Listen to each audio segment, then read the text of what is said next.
Good morning, everybody. Well, we're back, and we're live, and we've got Stu Stewart back, by the way. He's on vacation for a few days. He's back in the studio now, so we're fully staffed. We got Nancy Stewart, Rick Kearney, and myself, Jonathan Cantor, the Earl and Cars team. And I say this every week, but so far it's been true. The automotive business is just absolutely, I don't know what the word is. You could say it was terrible, it was great, it's exciting, it's different, Goofy. It's changing, it's everything. It's in an evolution like I've never seen in all my years in the business, and I've been in this business for, over 50 years. Everybody I talk to that's been in the business any length of time has never seen anything like the past 3 years. Just when we think things are going to crash, they get better. We were talking 3 years ago about electric vehicles. Now electric vehicles have just taken off like crazy, and it just I don't know how. I feel bad for you, the consumer. I feel bad for people out there that are thinking about buying a used car, a new car. I feel bad for people that are thinking about selling their cars. The market is a challenge for the professionals. Us dealers spend more time talking about what do we pay for a used car. If we don't know what we pay for a used car, how do you know what to pay for a used car? And that's part of the problem, and a reason you have to be even more careful. The market varies from location to location, depending on what state you're in or part of the state, what type of car. Electric vehicles are a bargain now. Just recently, Tesla cut their price again. They're saying you can buy a brand new EV, Tesla electric vehicle, for $19,000. Now, the average price of a new car now is over 50. So it's interesting, and we're here to try to answer your questions. If you've got anything that you are concerned about mechanically, and I use that word loosely because it's really electronically or computerly, if there's such a word. Computers and electronics are what have taken over mechanics. So you don't call a guy that can fix a car now a mechanic anymore. But we got a guy in the studio, Rick Kearney, that can diagnose anything wrong with your car. And I know that sounds like a grandiose statement, but you really, really can get most all of your answers from Rick. And Rick is monitoring our YouTube channel. That's youtube.com/Earl on Cars. We have a huge cadre of extremely knowledgeable people that listen, watch, or stream on YouTube. We'd like you to join that team. Just go to youtube.com/Earl on Cars, and then anything that you ask or suggest or comment on, Rick sees that immediately. And we got Stu back in the studio. He's monitoring our texting. And if you want to text us, you go into area code 772-497-6530, and you call that, or you text that, I should say. Text your question. And we use text to kind of like store up, because if we get a bunch of text, we can get to them during the 2 hours of the show. Now, we're on from 8 a.m. To 10 a.m. Eastern Time, 8 a.m. to 10 a.m. Eastern Time. And during that 2 hour spread, we will get to all of our text. We'll get to all of our YouTubes, because we can go back. Now, the one venue to reach us that we really like, because it deals personally, Nancy Stewart, to my left, she's my wife, my co-host, co-founder of the show 20 years ago. She's watching her laptop computer, and Jeremy in the studio will shoot the calls through, so she'll know you just called, and if you're waiting, she'll know you're waiting. And that number, please write this down if you haven't, not driving or can write it down safely, 877-960-9960. That's 877-960-9960. And we will stop what we're doing because we prioritize phone calls. You can text all you want, but I think we have a phone call. We do. We're going to go to the phones, and if you didn't jot that number down, it is 877-960-9960. You can also text us at 772-497-6530. We're going to go to Dan, who's been holding from Michigan. Good morning, Dan. Hi, how are you doing? Good. What's up? Well, I purchased a vehicle. We were the second owner. It was a Lincoln Aviator 2020 from a dealership, and they said that it was a dealer trade-in situation. Mm-hmm. There were some minor things that customer wasn't happy with, and Lincoln was, very lenient, gracious on return to satisfy customers. Mm-hmm. So I asked the guy what was wrong with the car. He said, "Well, there was a cluster. The lights were coming on it. After the people bought it like 4 days, and those lights were coming on and off. They put a new cluster in. Problem solved. Then there was a recall, just a basic recall that came in between, the other issue, and each, I guess when I called the dealer I verified this, based on what the salesman told me, just to make sure it was accurate. The second issue happened about 90 days after the first issue, and it was just a simple leak. It says here, customer saw spots in their driveway, 6 to 10 spots in the driveway, brought it in. There was a seal, transfer case seal that had to be replaced. Problem solved. Now the customer goes to the dealer, says, "Hey, we've had issues. We want a different car." And so what do? But when I called the service department there, I asked them, was there a main issue? Was this a lemon callback? And they said, no, the car did not, based on their state laws in New Jersey, this is in New Jersey, said, nope, did not qualify for a lemon law. And I said, well then, and then at that point, I was satisfied based on what the original salesman was telling me. So again, we get the car, decide, that at that point, and then I asked the salesman again. I said, I'm not going to have any issues down the road when I try to trade the car and sell the car. And am I? Nope. It should show as a dealer trade back, and you should be all set. So we get the car delivered here, and so here we are 3.5 years later. We go to, my wife says, I want a different car. We go into the dealership, and they said, the first they gave us a price of the vehicle. Said, okay, fine, but we're going to have to. They had a car there, and then the dealer comes back after we sit down and says, we can't give you that price for your trade. I said, what's the problem? There's some issues on the Carfax. Carfax shows the car's a lemon. And I'm like, what? That's very interesting. Dan, as I understand it now, you have your car repaired at this dealership, and every time you had one of these issues, they did the repairs? Well, the original people that owned the car, they only owned it for like 3 months. Mm-hmm. And the dealership sent me copies of their service issue. So I got it in writing here. What happened? And again, so what happened is I called the service department back again and said, when I called back 3.5 years ago, you said this car wasn't an issue.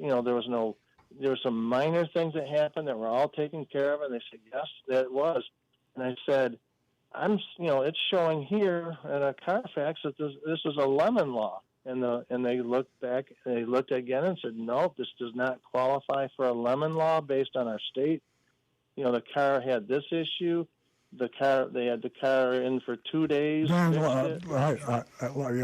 we've got a bunch of calls holding here, and I think I understand your problem. Go ahead. Yeah, sir. I looked on to see Carfax. There is the various states have the lemon laws, and there's a federal lemon law.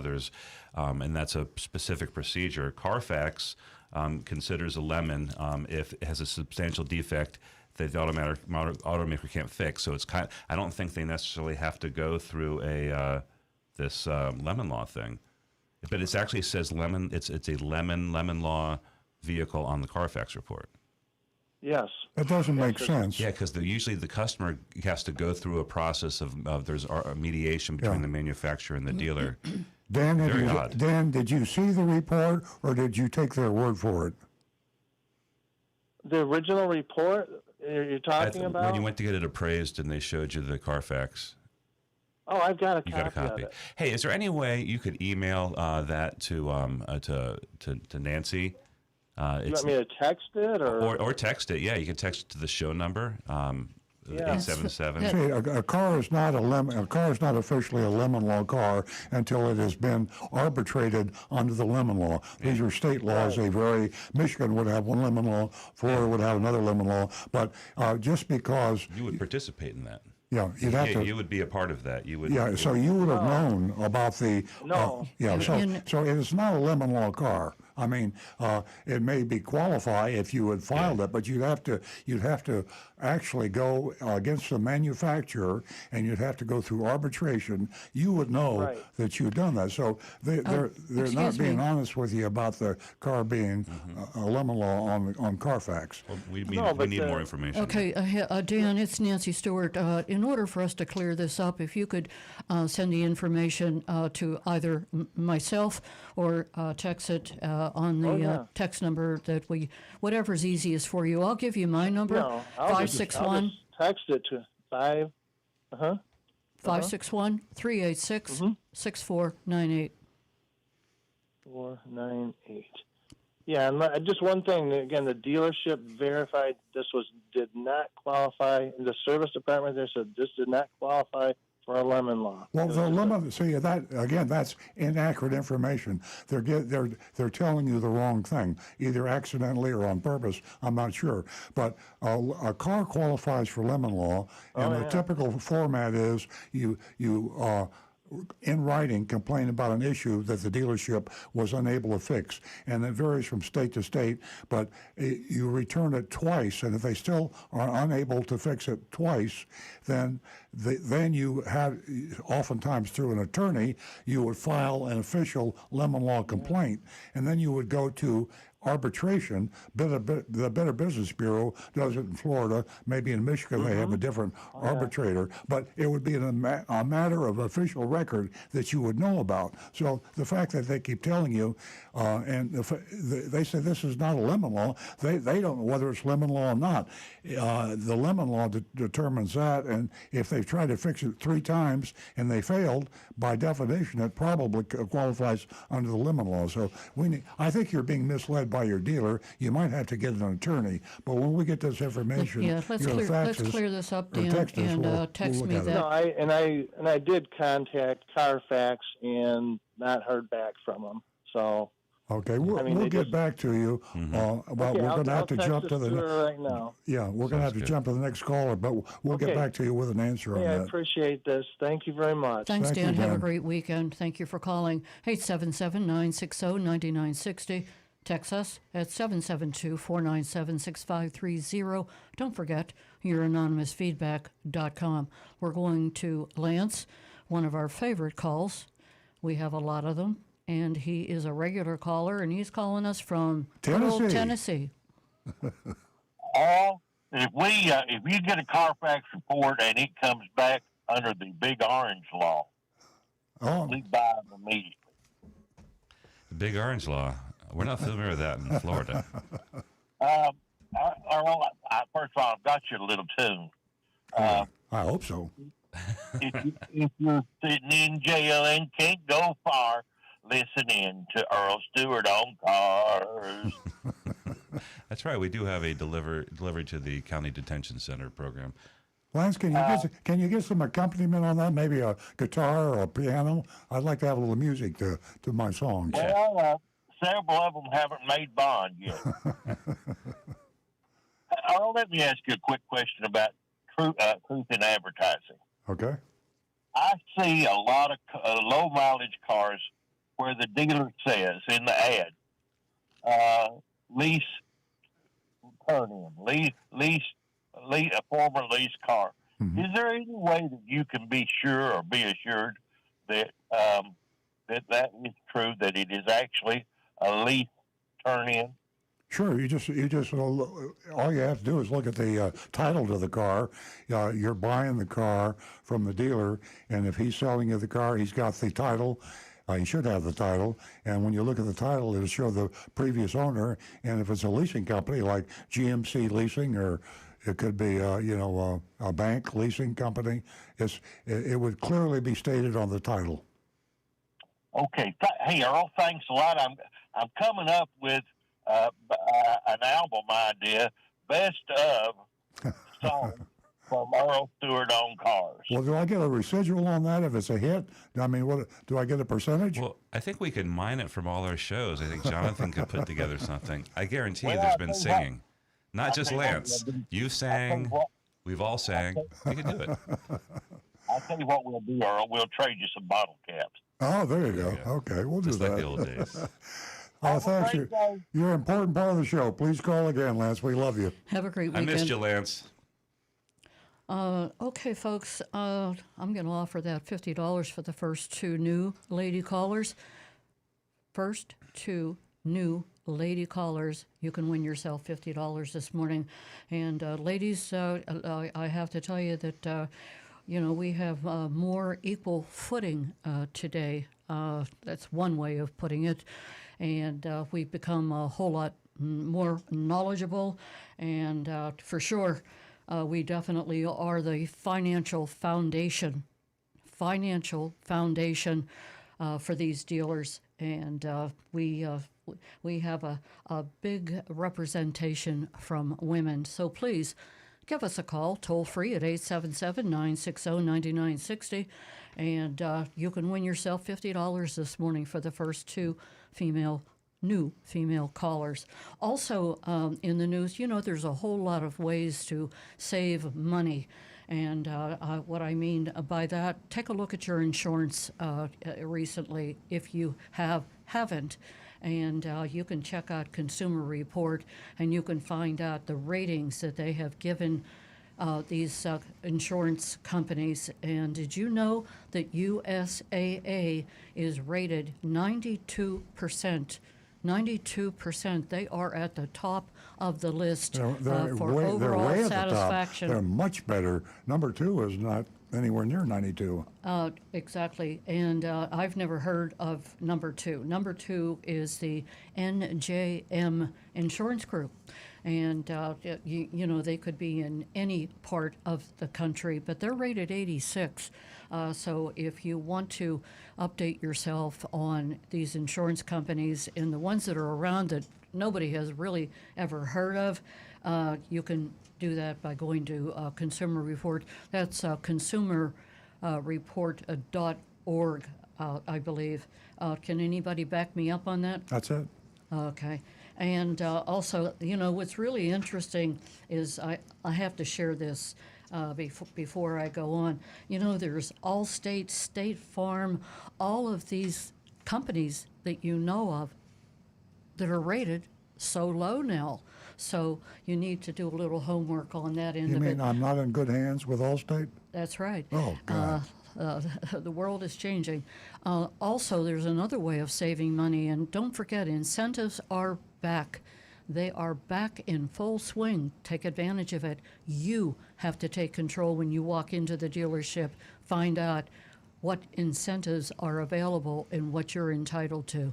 877-960-9960. Text us at 772-497-6530 and take advantage of youranonymousfeedback.com. And don't forget, we've got Layla coming in. She's the dog of the week. She is the dog of the week. Well, she won't be coming in. It's via video.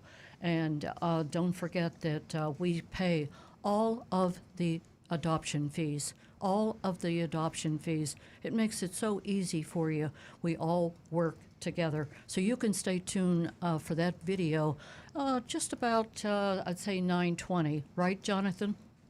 Okay. We'll get back to the phones, and we're going to talk to another caller from Tennessee, and his name is Casey. Good morning, Casey. Well, good morning. How y'all doing? Great. Good. I've got a question for Rick. So my question is, we have a 23 Toyota Crown, and got 5,500 miles on it. And in the steering wheel, when making turns, we just started hearing a click, and I don't know if it's a piece of plastic. That's what it sounds like, or if it is a relay or something like that. I wondered what Rick's thoughts were on that. As soon as Rick catches his breath, he'll let you know. Well, I'll sing you a song like the other guy from Like Tennessee. Lance? Well, we're waiting. My first thought is probably the plastic trim of what's called the clamshell. That's the plastic that's around the steering column itself. I've seen a lot of those, even on the Crowns. Unfortunately, they don't sit properly in place, and it needs to be adjusted. And when you're turning the steering wheel, that actually catches on it, and you'll hear that little clicking sound. If you stop in at any dealership, let them, show them the noise. That's the best thing. Have the service writer right there, turn the wheel so they can hear it, and they should be able to get that handled for you in a very short amount of time. That's all warranty, of course. Yes, oh yes. Yeah. Okay. All right. So there's nothing I can look at. It's something that they have to look at and adjust. Yeah, I would just clear like a couple hours of time, and call ahead and get an appointment is the easiest way for whatever dealer you need to deal with, and just go in and say, hey, I'm getting this noise. Here it is. Please take care of this for me. And it's under warranty. There's no reason you should even have to mess with it.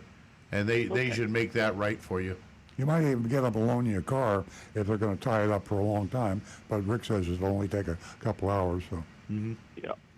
Okay. Very good. I appreciate the answer, and you guys have a great day. Well, Thank you, Casey. Casey. We appreciate you. Hey, 779609960.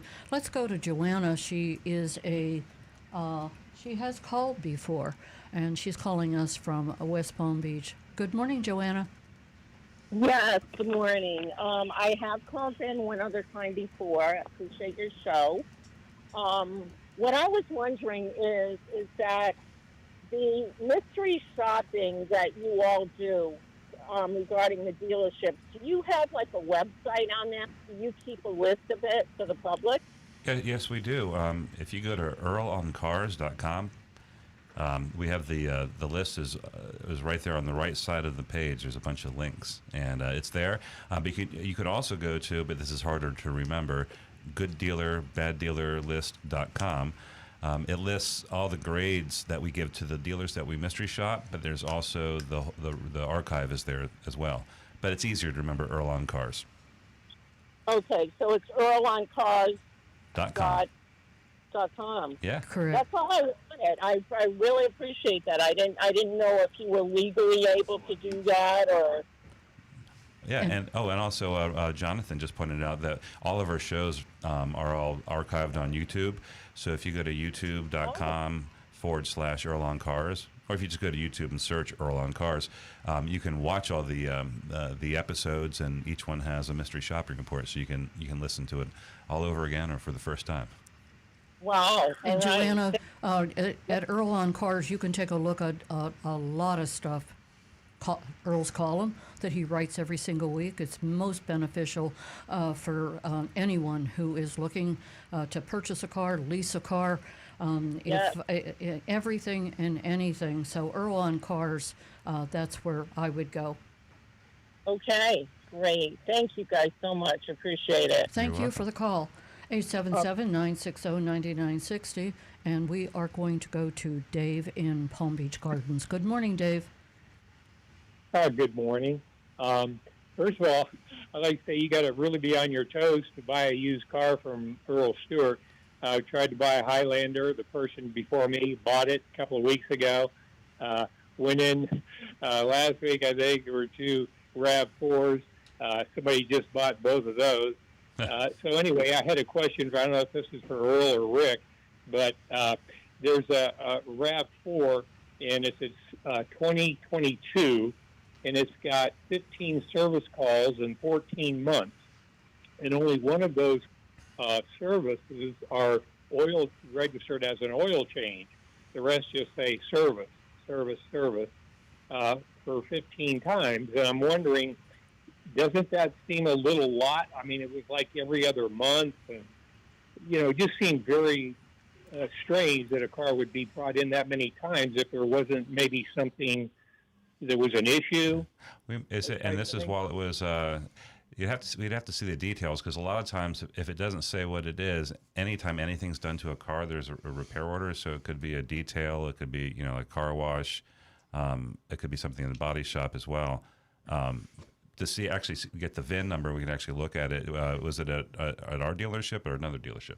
Yeah, it's at your dealership on the lot right now. Oh, okay. It's only got 13,000 miles on it. Oh, so Yeah, anytime we'd have the complete detail on it, like Stu said. You would want to look at that. I'd want to look at it if I were buying that car. And as Stu says, it could be minor stuff, but it could be a problem. It could be a chronic problem. So during the reconditioning process, before it goes on a lot for sale, various departments deal with it. The body shop might fix a scratch. The detail department will wash and clean it. The service department might do some mechanical stuff. And so it could be a combination of those things, or it could be a chronic problem that we try to fix. Rick? If that happened to be one of our rental cars, then it probably was sent to the detail department about once a week to be washed up. That's a very good point. You'll see a service call over and over and over and over, and all it is they were simply sending it to detail to be washed. Yeah. And all that means is that it's going to be really clean and shiny. Yeah. But I would definitely, what you can do is top into service, and they can pull up that service record and tell you exactly what was done each time. Yep. Okay, so I notice you guys are, hugely busy in service, and it seems like there's cars backed up everywhere. So how would I get access to that information without, Okay, why don't you, on the website, just text us the stock number or the full VIN number, copy and paste, and then we can find out. I don't have my computer with me on the show but Rick, could you get in and access it? I don't know how fast Carfax gets that information up, but Carfax also records the information on our cars mechanically. Anything done to the car, Carfax does. So you could try going to Carfax. They might already have the information, or you can get it from us. Send us the VIN. Rick can look it up right here on the show. Yeah, the VIN number. Okay, send it to you. Okay, I won't take up your time now. Yeah.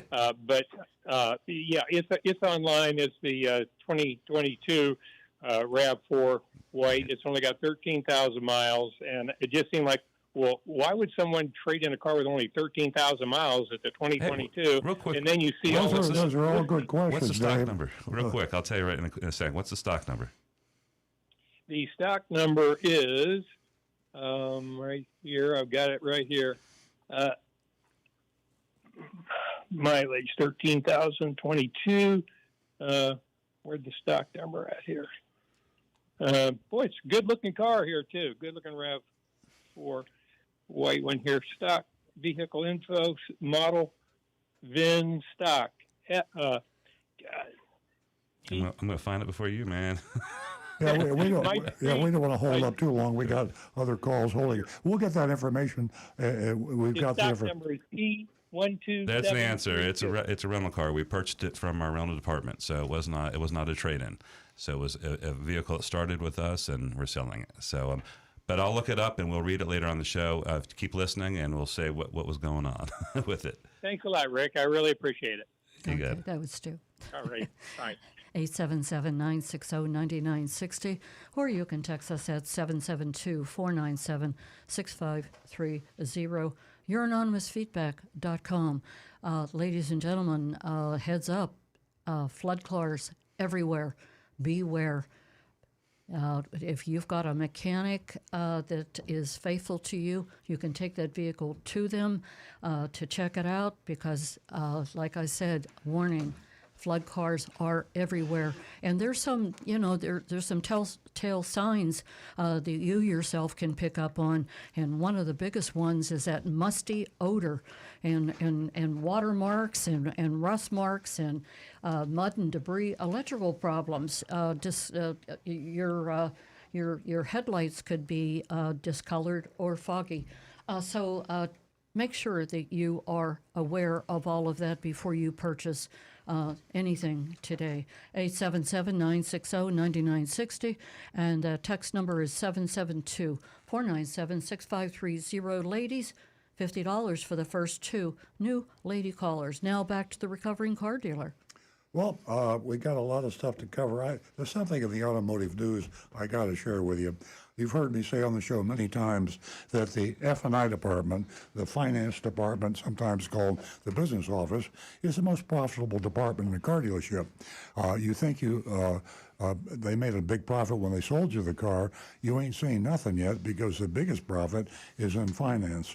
And you need to be very careful. The standard information I give on this show over and over is use your own bank or your credit union.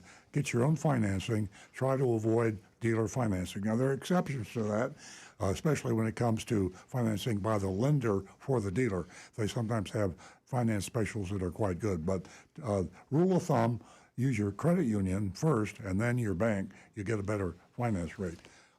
Here's something from the Trade Journal of the car dealer. Every car dealer reads the automotive news.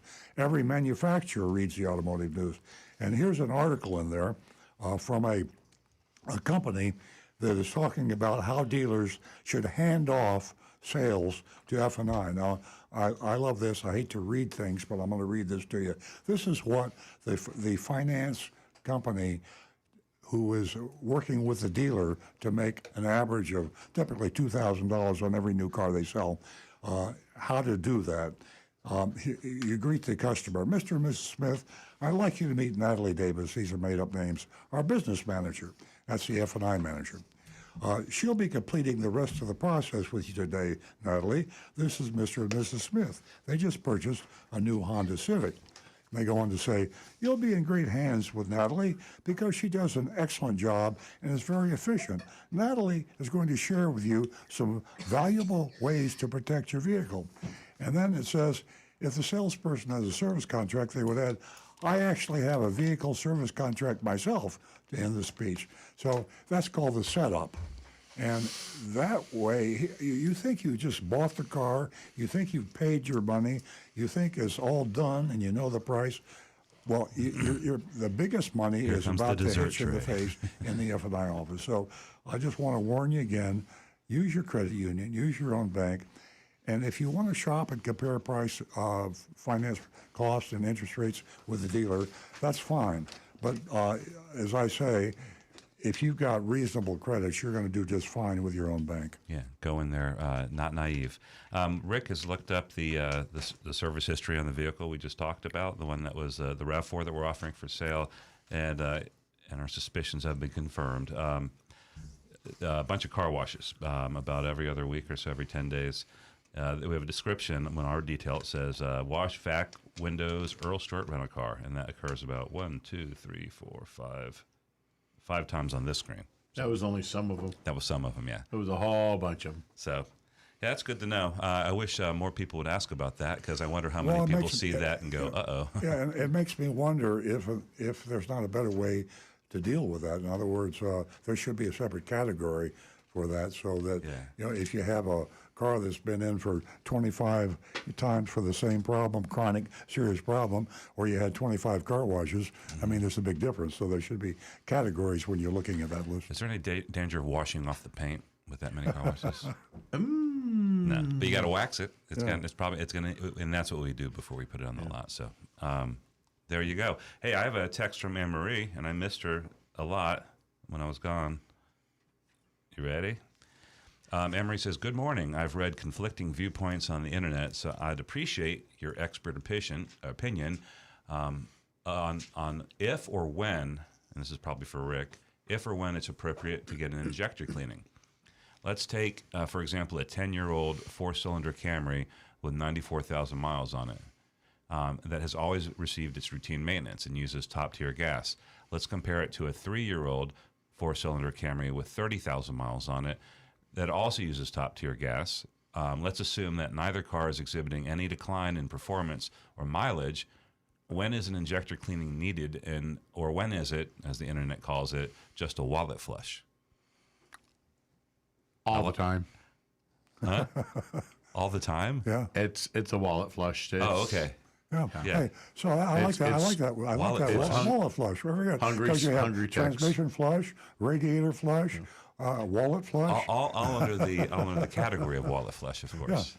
So that's very The good. only the only one of those that is a Toyota factory recommended maintenance is the coolant renewal, which is recommended at usually some cars are 100,000, newer cars are 150,000. I think. Isn't there a difference between a flush and a renewal? I mean, if you're going to replace the fluid, Actually, a flush is actually meant to be a complete fluid renewal. All the fluid gets drained out, and all the fluid gets replaced. Like put pressure in it and air and like Right. squirt it out.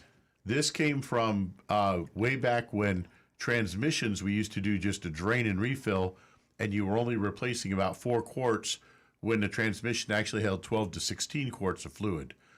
A full transmission flush replaces all the fluid in one shot. Yeah.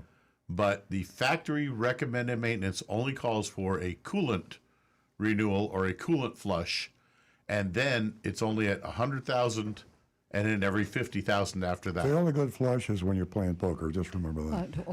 Wording is everything, isn't it? 877-960-9960, or you can text us at 772-497-6530. We sure are glad Stu is back. Boy, I'll tell you, it's just a party when he's here. So he is going to continue. In fact, he has his party hat on. I do. You do. They look like earphones. He's going to continue with the text, and then Rick is going to give us a little open dance. into little YouTube. This is from anonymous feedback. I haven't heard this. Is pretty cool. Good news is that 2 states have passed laws, and a 3rd state has plans to require GPS trackers on all electric vehicles so they can tax by miles driven to replace gas taxes. Wow. I hadn't heard that either. Pollyanna is having a good laugh, he says, or she says. Huh. That's kind of interesting because that was a discussion. What are you going to tax kilowatt hours? How are you going to make up for the lost gas tax revenues? Yeah, miles you're using the road. I guess that's fair. I know there's going to be a lot of people who don't want the government tracking them by GPS though. So good luck with that. That was probably Does it Oregon. name the states? No, I'm going to guess it was Oregon and Washington. Yeah, probably right. And yeah. California's working on Maybe, this. yeah. I'm guessing. Yeah. Not making any comments, but this is we haven't read this one, I don't think. Let me know if you did it last week. They're talking about floor plans. We put a video on YouTube a while back. This is during when the inventories just crashed to nothing during the supply chain issues back in the beginning. So you're explaining about floor plans becoming obsolete. He says the video seemed to end abruptly. This is Jonathan's fault then, just kidding. Without elaborating why they're obsolete. Just in a nutshell,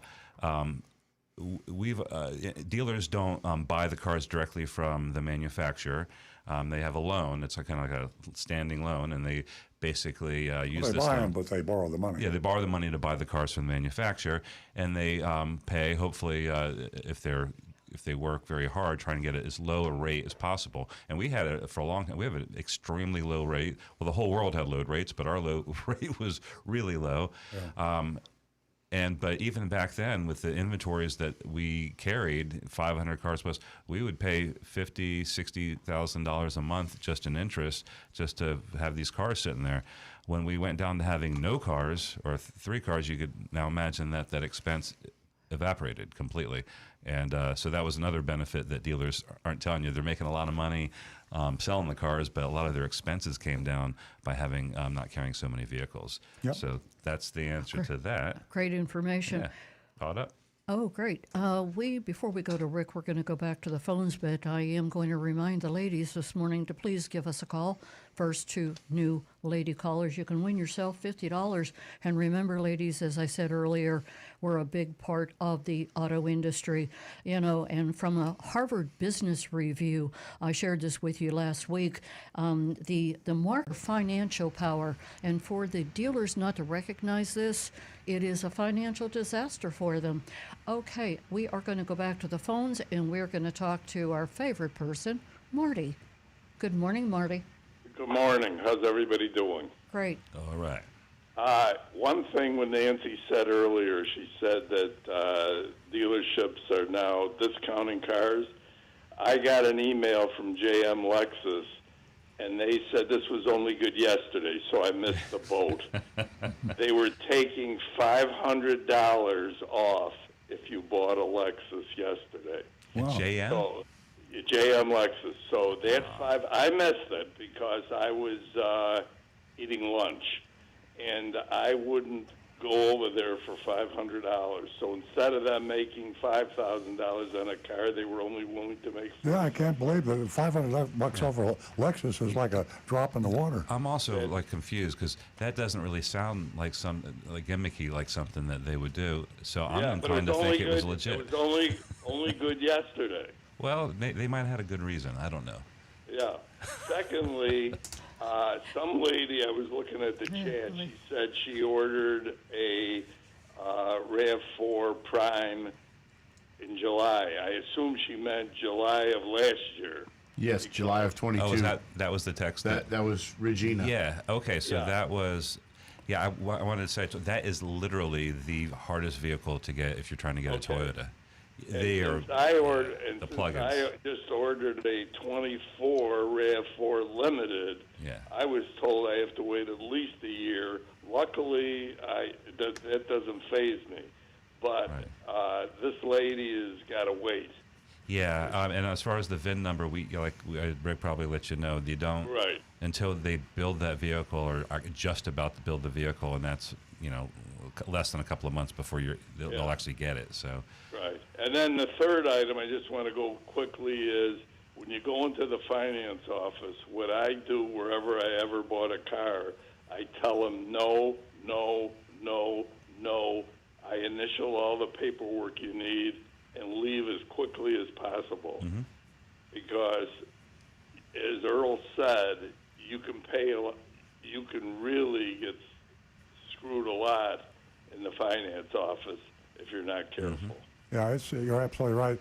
And when you say no, no, no, you need to check to be sure that the guy wasn't checking yes, yes, yes, because their selling is based on the fact that people don't read what they sign. If it went in mandatory that everybody had to read everything they signed, the world would collapse economically. So none of us read what we sign. I don't, it's very rare, and that's the reason lawyers exist. And then, of course, you got to pay the money to the lawyer, and so you don't want to pay the lawyer, so you just sign it. And that's what a lot of these car dealers do, is they will slip things in that you absolutely have no idea you signed until it's too late. Well, how about those people that we spoke to that didn't even get the paperwork, so they didn't know what they signed, and then they were handed a little flash drive to put in their pocket, and they didn't have a computer. And that's legal now. That is, you could take a flash drive, a thumb drive, whatever you want to call it. You could email them something and email it to the wrong email address. And you put it, and you take it home, and you don't know what to do with it. So it's just... it's a shame. I mean, if you can stay out of that F&I office and get your own financing done, you're way ahead of the game. All right. Well, it's good. I love talking to you, and you got the greatest show going. Bless your heart. Thanks, man. Bless your heart. Thank you. Thank you for continuing to listen. And it's certainly been a journey for you, hasn't it? Up and down, in and out, with waiting for your vehicle. Okay, we hope to hear from you again next Saturday. Have a great weekend. We're going to go to John in West Palm Beach. Good morning, John. Hey, good morning. With the information that was just given about GPS tracking and charging us by the mile, is that going to do away with the gas tax then? Well, that was the intention, and we heard that. We don't know which states that is. I don't know if Rick's over there Googling. I don't have my computer, but that was the intention, I think. I'll suggest to Earl, he buys another lot and starts stocking up on cars that are non-GPS, because when that hits, those are those are going to go awfully quick. We'll call it tax holiday motors. Oh, no, yeah. Because like I think it's 2010 where you had to have the computer system on the cars, and all the cars have so anything maybe pre-2010, may not have the capability for the GPS tracking, so you won't have to pay that right. $1 a mile or whatever it's going to cost. Yeah, I'm curious to see how that would be enforced. I mean, if it's if it's Iowa, then I don't think any of the manufacturers are going to pay attention to it. If it's California, what's up, Rick? Rick's Oregon and Utah. That's two very different states. Oregon and Utah. I wouldn't expect that from Utah. And that's so is there a beginning time? What does it say? I'm finding this on the axleaddict.com website. Oh, that sounds good. Yeah. Let's see.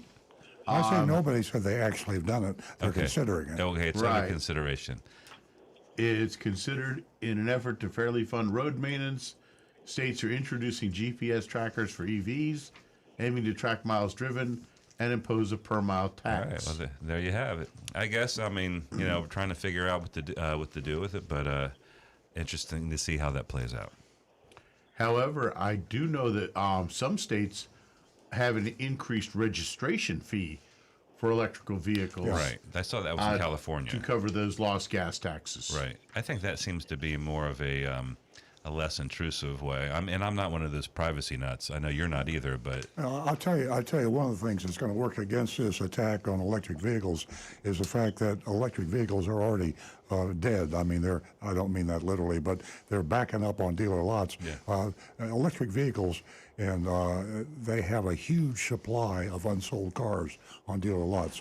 100-day supply, and automobile business, that's a huge supply. That means over 3 months, it'll take you over 3 months to sell the average car that you set on the lot, and you can't afford to do that. So there goes price, but then prices go down. And prices are going down, and the cars are stacking up, and there's no question electric vehicles will be the name of the game in a few years. But it's like everything else; it goes in I'm kind of cycles. glad. Right now it's scary to these. The public companies, the big auto dealers that have hundreds of dealerships out there, they're really dying because they have way too many electric vehicles in stock. They can't get rid of them. Kind of glad Toyota slow walked this thing now. Exactly. Yeah, maybe knew. they're smarter. They knew. Yeah. I should have known they knew all along. Yeah. Well, and according to this one website, Utah has actually mandated GPS trackers for every electric vehicle. Yeah. So Utah actually said, "We've done it. We're doing it." Well, there's only 3 people in Utah, so that's not a big right. deal. No manufacturer is going to start worrying about it yet. Do we have any calls from Utah? Or did we before I said that? We had some very conservative dealers that we knew in Utah. Hey, folks, talking about electric cars, they're in the news. You know how much, Elon has reduced prices on his Teslas, but back in San Francisco, if you've kept up on the news, Cruise has really reduced driverless car fleet in San Francisco. They're having probably as much problems on the road as Earl and I did when we first began our journey trying to drive autonomous. So it's a nice read. It's in the New York Times if you want to check it out. Let's go to John, who is waiting in West Palm Beach. Good morning, John. That's me. I've already spoken my piece. Oh, you're still holding. Oh, Yeah. John's been on the line the whole time. I was waiting to get back to him. John, hang up. So, John, I'm glad you're staying so close to us. You're listening to every single word. Okay, I'm going to spread this word, John, and tell all the ladies that you know, because by your voice, it sounds like you know a lot of ladies.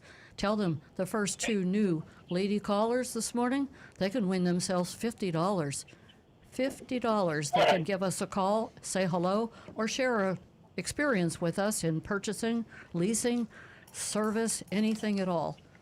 And you can give them the number, too, 877-960-9960. Have a great weekend, John.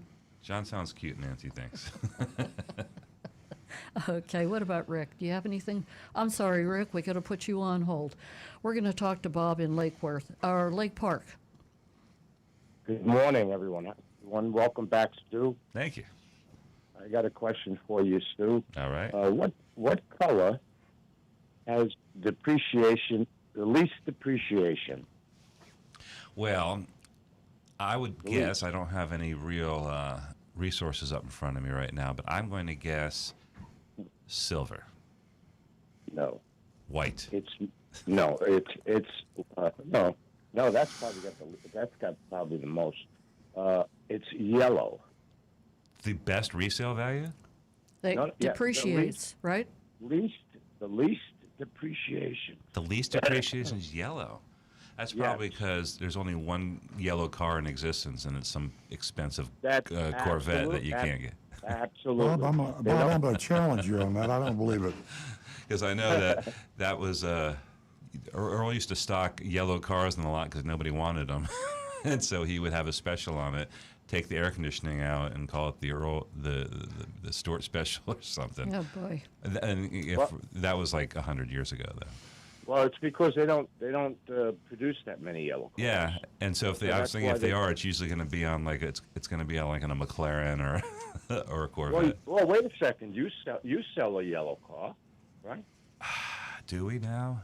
We Yeah, had a yellow Supra. FJ Cruiser. Oh, the yellow Supra. That's right, solar yellow. I apologize, Bob. I just Googled it. You're right. Really? I had no idea. Boy, there I go. I learned something new every show. Thank you for that information. That is great. I mean, that came out of the complete left field because I was really expecting it to be something between those boring colors. Yeah, the top four colors are orange, green, and red. Of course, yellow is the best. Yellow, red, and right. I would have said white. Now, we do an analysis that takes out like supercars and like those $200 million vehicles? Because that's probably those go up in value. Yeah, definitely. Well, I was, you had a call last week where you were telling the woman she wanted a blue Venza, and you kept trying to sell her a white one. And I was telling myself, I says, yeah, but in 5 years, if she walked in to trade that car in, another person was there with the same exact car and the same mileage, and they had a white one, she had a blue one. Yeah. She's probably going to get more money on her trade-in because there aren't any blue Venzas. They're all white. Yeah, that's something that's something to consider. I know that like in like the South Florida market, and this is just from interaction with customers, and whether this is true or not, and Rick would know or we could look it up, the idea that a darker color in South Florida is just something that people don't want. I don't want a dark blue car. I don't want a black car. I'm going to be too hot. So they picked the lighter color cars. So maybe it varies by market. It could. Yeah. And you know what? Excuse me, Bob, Stu. Consumer Report did an interesting study on what you just said about black cars and, true? these hot states. And this myth that we used to think that It's not true. Exactly, there's really not much of a difference heat-wise, and whether or not it's inside or outside, black interior, black exterior, and it's just amazing. It's an interesting report the Consumer Report did just recently. Yeah, I always Bob. suspected that to a degree. And I thought if there was a difference, it would be not you couldn't feel it. It would be like the nitrogen thing. Yeah, it's Yes, definitely. I have another question. Uh-huh. Whatever happened to the $2,500 last week on that mystery shopping report that disappeared? I don't know. I wasn't here. I know you weren't. Here. What was the? There was the we had $500 that disappeared. $2,500. Oh, $2,500. 25. Something that disappeared. Yeah. I don't remember. I thought you said before. I thought you said you were going to check on that. There was a $2,500 rebate on the paperwork, and then when they got down to that's right. Yeah, on the Greco Ford. Wallet. No, Wallace. Wallace Volvo. Yeah. I will do that definitely. I think I can do it retroactively, but yeah, I'll go back and check. I was going to check to see if they were being legitimate or it was a actual factory. Okay, to see if there's a Volvo, Yeah. Volvo rebate. Okay. Yeah, Gotcha. because she only got $750. Oh, we'll find that. Maybe it was some sort of like you have to be a real estate agent or a farmer. Oh. No. Or that doesn't sound like a Volvo sort of. I think the question was whether it was a factory or if Wallace actually took it off the price of the car. And my guess, I said I thought it was probably a factory incentive. Right. Okay. And I just wanted to mention one more time about the Palm Beach County animal shelters being overfilled. If anybody needs a pet, that they're still in dire straits here. Yeah, And, for everybody listening, Big Dog Ranch Rescue or any of the other ones, it's hot out there too. It's a hot summer, and these dogs don't have air Well, conditioning. here's the sad part, really, is that the other shelters, most shelters, and we're not competing. We love all dog shelters, but Big Dog Ranch Rescue is our shelter. That's the one that we back, and we think they're the best. But the other shelters, I'm sure, are good too. The other shelters oftentimes have to euthanize the dogs. They only have so much space. All the public shelters have a time limit, so Big Dog Ranch Rescue takes dogs from the shelters before they're euthanized. Now, the dog we're going to have on the show this afternoon has been there 521 days. Now that's almost, 2 years, and that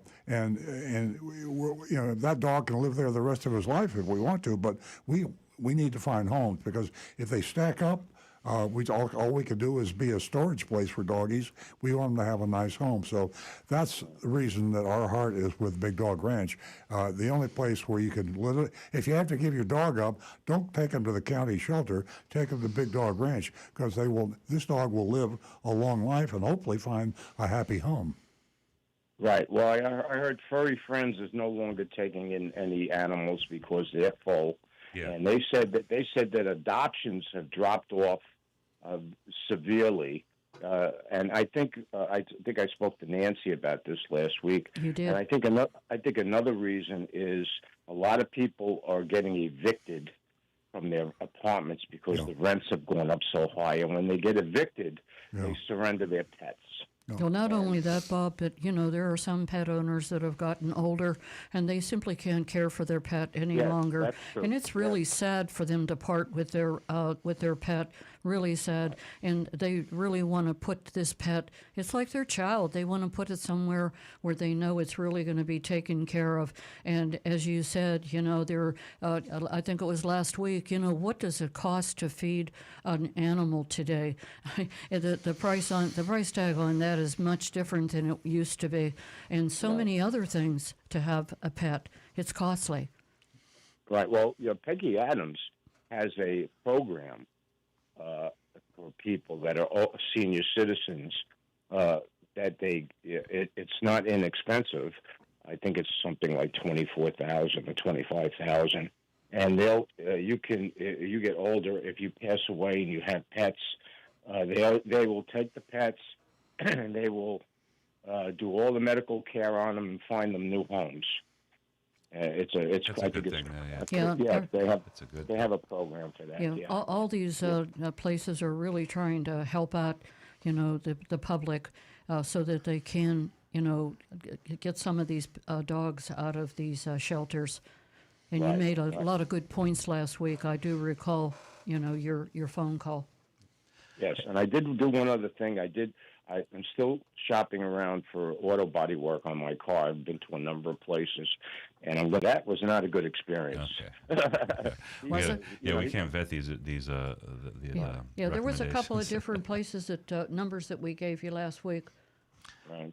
Hey, Bob, we also have on the Volvo rebate, there is a legit $2,500 rebate from Volvo on the 2024 XC90 and the rechargeable and the plug-in, and also just the 2024 Volvo XC90 regular vehicle. Right, but this was not that. The one she shopped was the 60, I believe. V60, there's a $1,200 rebate on that. XC60. It was a 2024 that she shopped. XC60 is a $1,200 rebate. So it sounds like maybe they teased her with the big rebate and she ended up getting a smaller one. Yeah, well they gave her $750. Yeah. Bob, I'm glad that we could help you out. You could help us out. It was great hearing from you. Get back with us on your findings for the different shops you're going to head to.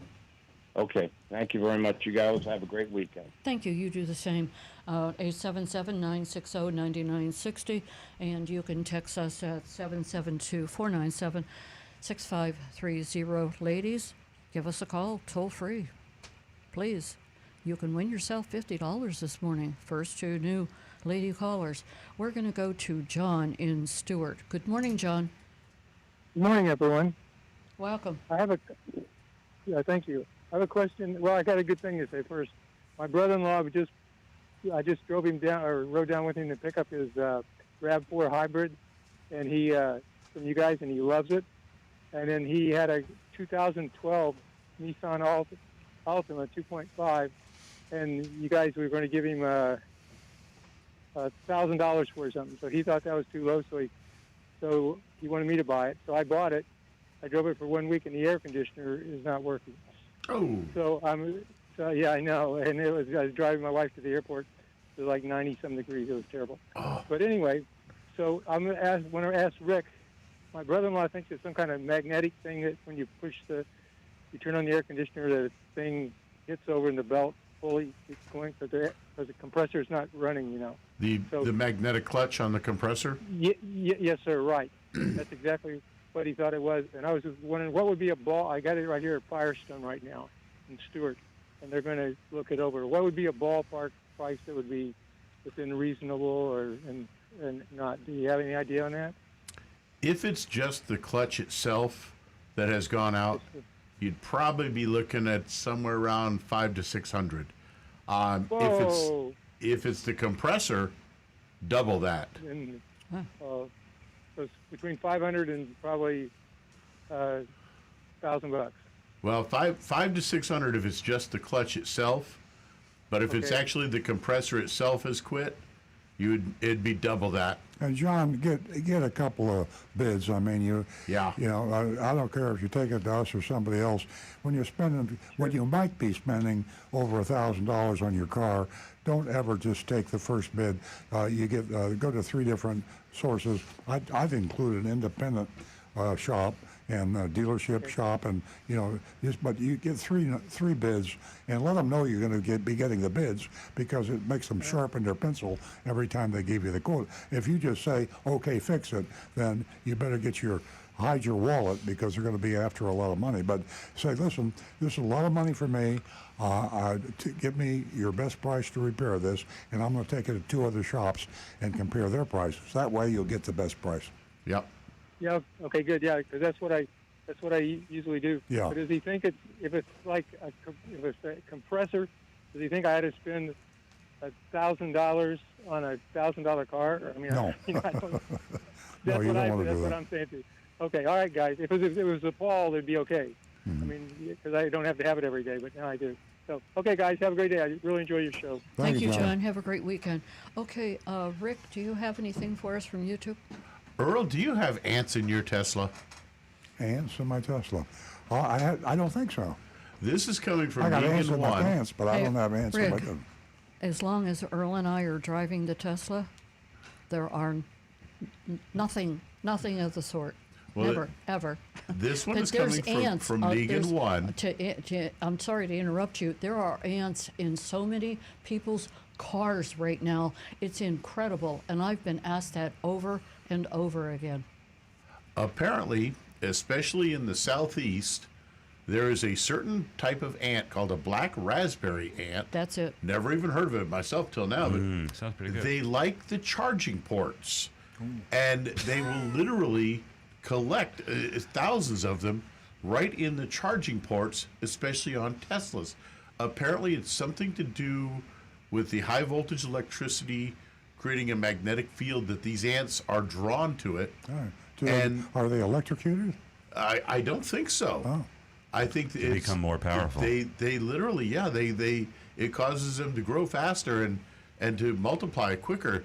So yeah, apparently there is an issue that this is rather well known for at least a year. I saw reports going back where these ants are collecting in the power Next time I point. bring my Tesla in, I'll tell them to check it for ants. Yeah, double check. But yeah, that was an interesting little thought. I mean, it happens that way, I guess. Giant electrified ants. You know, do you remember that movie Empire of the Ants? I remember that They one. shot that locally here in Palm Beach County. Yes. And it was a cheesy B movie, a C movie, monster movie. Yeah. Like I said, nothing's going to collect in our Tesla. Nothing. I'm meticulous. Okay, and Now we'll get back. Let's see. We've got. Oh boy, my page froze here. Come on. There we go. Okay. This in from Donovan. He says, what does Earl think about the UAW voting to strike at the big three auto manufacturers this week if they don't get a new deal? That's going to Well, be big. he read my mind. We printed this out We're from on it. Automotive News. I was just announced yesterday. It's probably a bluff. I think there'll probably be a settlement. This is the way they play the game. You got management against the union, and so 97% of the UAW workers for the big three, Ford, Stellantis, and GM, voted to strike unless GM, needs are Ford, and met. Stellantis come around and sign on the dotted line. And they're asked for some big numbers. They're asking for a lot of stuff. This is all the way the poker game is played. Although, should it hit the fan and we just don't absolutely get a settlement, then it would mean a serious shortage of vehicles and prices would skyrocket. And it's not a good thing for the economy. It'd be a terrible thing for Ford, GM, and Stellantis because they can't sell any cars. But for dealers. Yeah, and it would be a like mess. But I think it's just a big poker game. My prediction is there will not be a strike. And again from Donovan, he says, every manufacturer who has EV inventory increasing has announced that they are switching to the Tesla connector in 2025. People are going to wait because they keep hearing about poor charging with these other manufacturers' dedicated charging systems. Yeah, there was just a report out that the complaint about electric vehicle charging availability and reliability has hit an all-time high. It's like shooting crap when you pull up to a charger now. Will it work or won't it work? And who's going to buy an electric vehicle when they don't know if they run out of juice, they can't plug in. So it's a serious problem. And he says also, plus, we are getting close to the $7,500 tax credit being at the time of sale on January 1, 2024. That's going to be a big help to a lot of people on affordability. I guess maybe it People are waiting for resets. that, too. And that's the reason that leasing is the only way to go on a car that qualifies, because the lease is a loophole really for you, and you get it no matter what. You get it no matter what. So if you don't lease the car, you buy the car, you might not qualify. So there are some exceptions to that rule, but the rule of thumb is you can save a huge amount of money by leasing an electric vehicle. The average can be like $400 or $500 a month. I mean, a huge number. So always try to lease. The bad news is you got to have higher credit ratings to lease than buy, but it's something you should at least endeavor to try to do. Yeah. So we have all kind of free information here, folks. So take advantage of it. Like I said earlier, you can save so much money by doing your homework. Knowledge is power, and there's a lot of deals out there, and incentives is one of them. And just as Earl just mentioned, leasing is at the top of the list. Interest rates are. They're off the wall. It's just incredible time. We are going to go back to Stu. Let me mention one more time to the ladies, just in case you didn't hear me the last 5 times. Give us a call toll free. Give us a call toll free at 877-960-9960. And ladies, the first 2 ladies, you can win yourself $50 this morning. Now back to Stu. Got a text from Bob. It says, who would be interested in GPS tracking of car mileage? Insurance companies, law enforcement, state tax departments, on and on. Also, since a lot of GPS units give you speed of the vehicle, mix that with local law enforcement, and you might get automatic tickets for speeding. It's endless. Just saying, Bob. I think it was easy to predict that the idea of the state of Utah or the state of Oregon or the state of Florida tracking you with GPS, knowing where you're going, I'm sure they don't care. But they can do it if you live in Utah.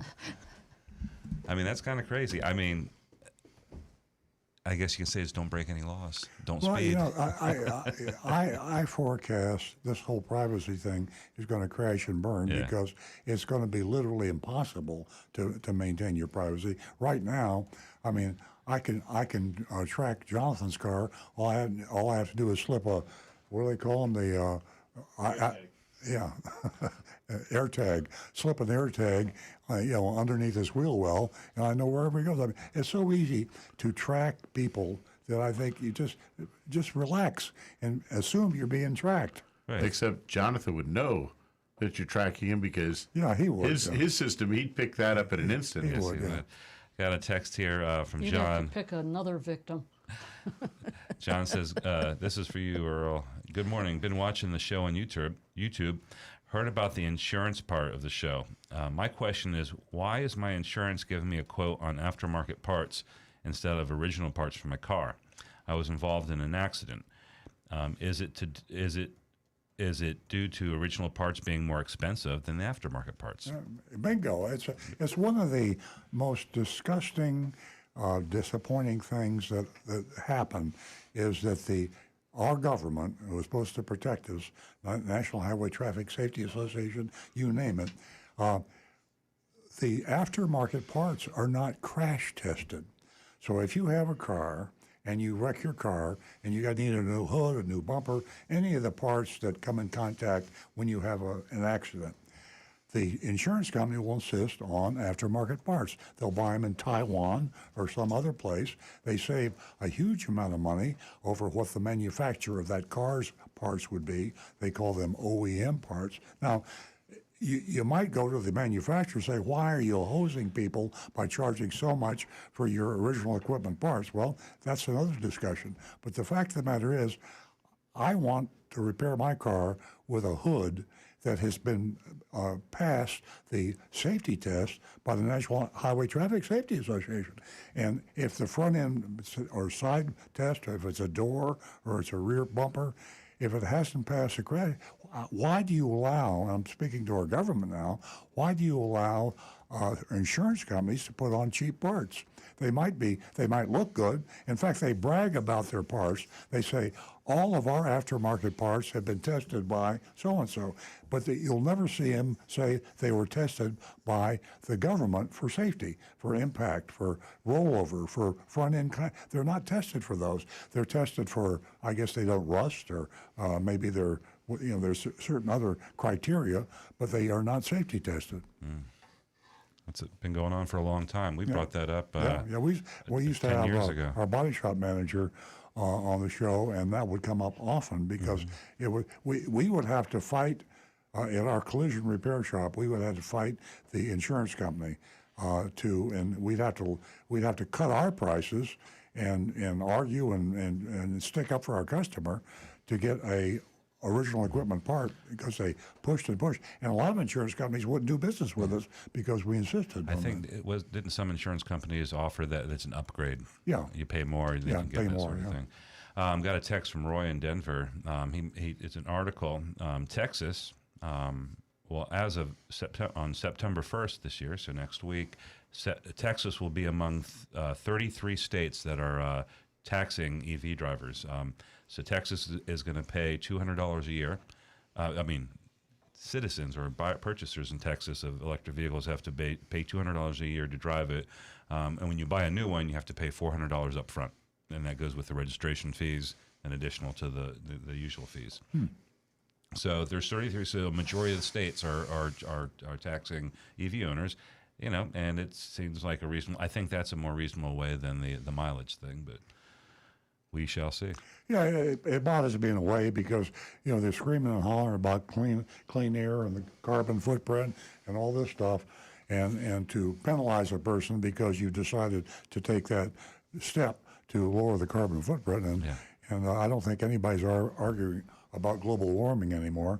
It's 110 degrees outside as we speak. That's right. So why would you want to penalize a person for buying an electric vehicle? I don't know. Maybe it's legit. Maybe it's political. Yeah. We will never know. Could be political. Everything's political. Are you? I'm all caught up. How about you, Rick? Let me see here if we have any other interesting ones. We did have a little, kind of a couple of them come in here. I'm going to put them together. The first one is from Roy Van Noy. He says, when buying a used car, what percentage of commission is reasonable profit to pay the dealer in the purchase?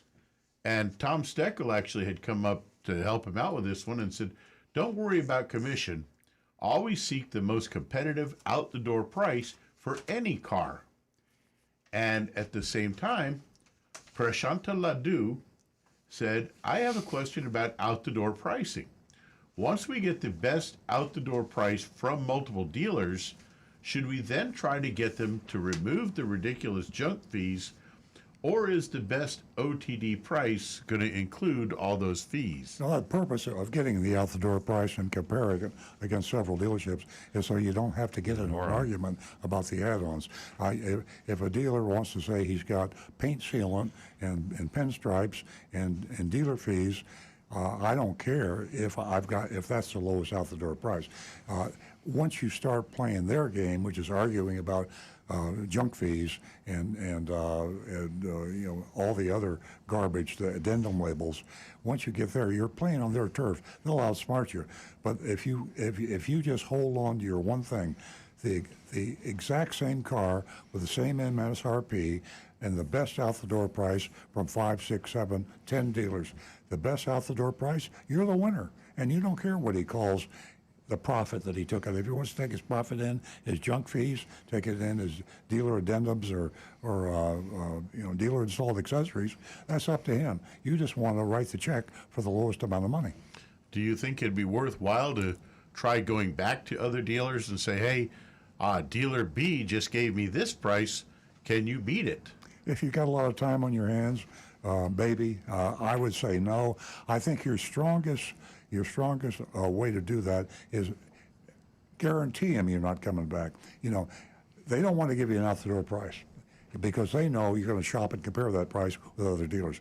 Well, that's your God-given right in the marketplace, the free marketplace, to shop and compare. Obviously. That's why Amazon exists, because you got 8 million prices to choose from, and you choose the best product at the lowest price you can find. That's the way you're supposed to buy. So you say to the dealer, I know you don't want to give me the out-the-door price because you're afraid that I'm going to shop it with another dealer. Well, you're absolutely right. I am going to.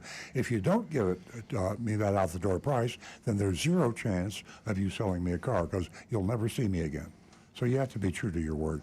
And if you do give me the out-the-door price and I can't get it beat, I'll come back and buy. Maybe the odds are only 20%. I'll come back. But would you rather have a 20% chance of selling me a car or zero? And that way, any intelligent dealer is going to give you the out-the-door price. And You're a also, businessman, Rick, right? To your YouTuber, You're a businessman, right? 20% Earl is wrote a better than great nothing. column, and that's Car Buyers Guaranteed, an out-the-door price, and they can go right to Earl on Cars, and it's a great read, and it's a big help on how to get out without paying all these fees. Excellent. And then one last comment from Mrs. Thomas here. She says, electrics only go for short trips. Terrible.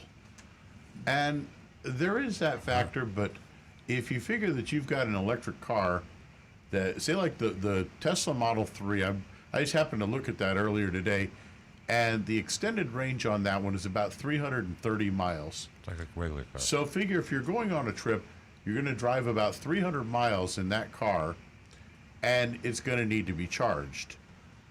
At that point, you're kind of ready for a break. And how long do you think it would take to get that car at a supercharger? Yeah. 20 minutes. 20, 30 minutes. Plus the fact, this 300-mile thing, that barrier's already been broken. Yeah. And Lucid and some other ones are up to 400. You're 350. Nancy and I ordered a Tesla Roadster, and that car's going to... What? Yeah. When did this happen? You were on vacation. Oh, okay. And that car has a 700-mile. Hey. Wow. So it will be standard operating procedure now a year from now we'll be talking 700 miles instead of 300 miles. Who's gonna get Miss Nancy?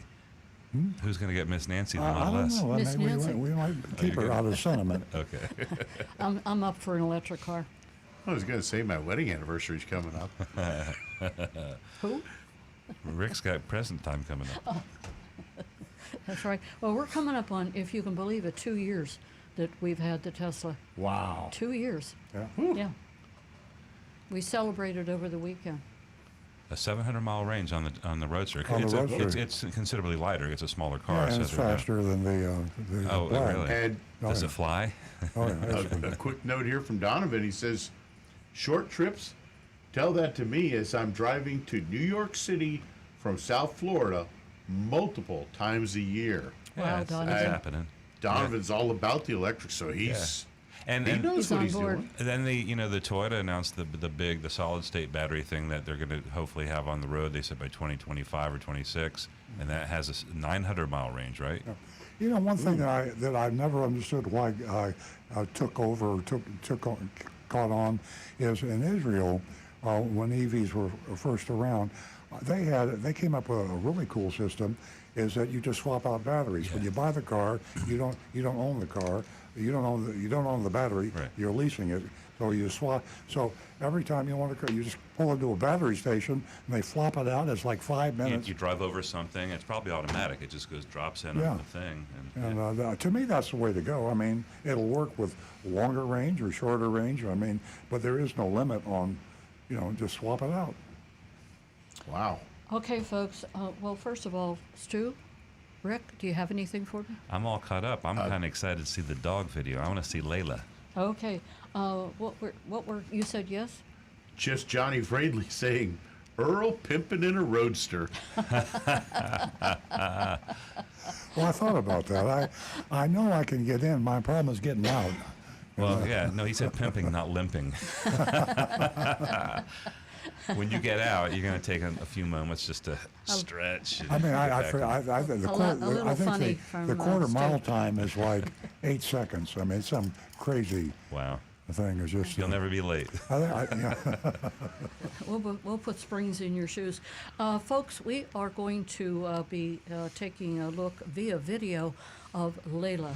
Layla is our dog of the week. And as Earl said earlier, Layla's been at a Big Dog Ranch for 520 days. So when you see this video, you're going to just see how cute she is and wonder why she's been out there for so long. And most importantly, all of the fees are paid by Earl Stewart Toyota. And also, Earl's book, Confessions of a Recovering Car Dealer, I might mention also that all proceeds go to Big Dog Ranch. That book is going to cost you about about almost $20. I think it's $19.99. But all proceeds go to Big Dog Ranch. 100%. We don't get one nickel. You buy this book, it all goes to Big Dog Ranch Rescue. And Ruff, Layla ruff. was Arf, arf. Layla was rescued with a badly injured leg from. I think she came in. Rick, do you know where she came in from? I don't. Miami-Dade, I think. Okay, yep. Yeah, I think she came in from Miami-Dade, and let's give her a second chance. And Elsa is the young lady in the video that you'll see, and she's a volunteer, and we need more volunteers.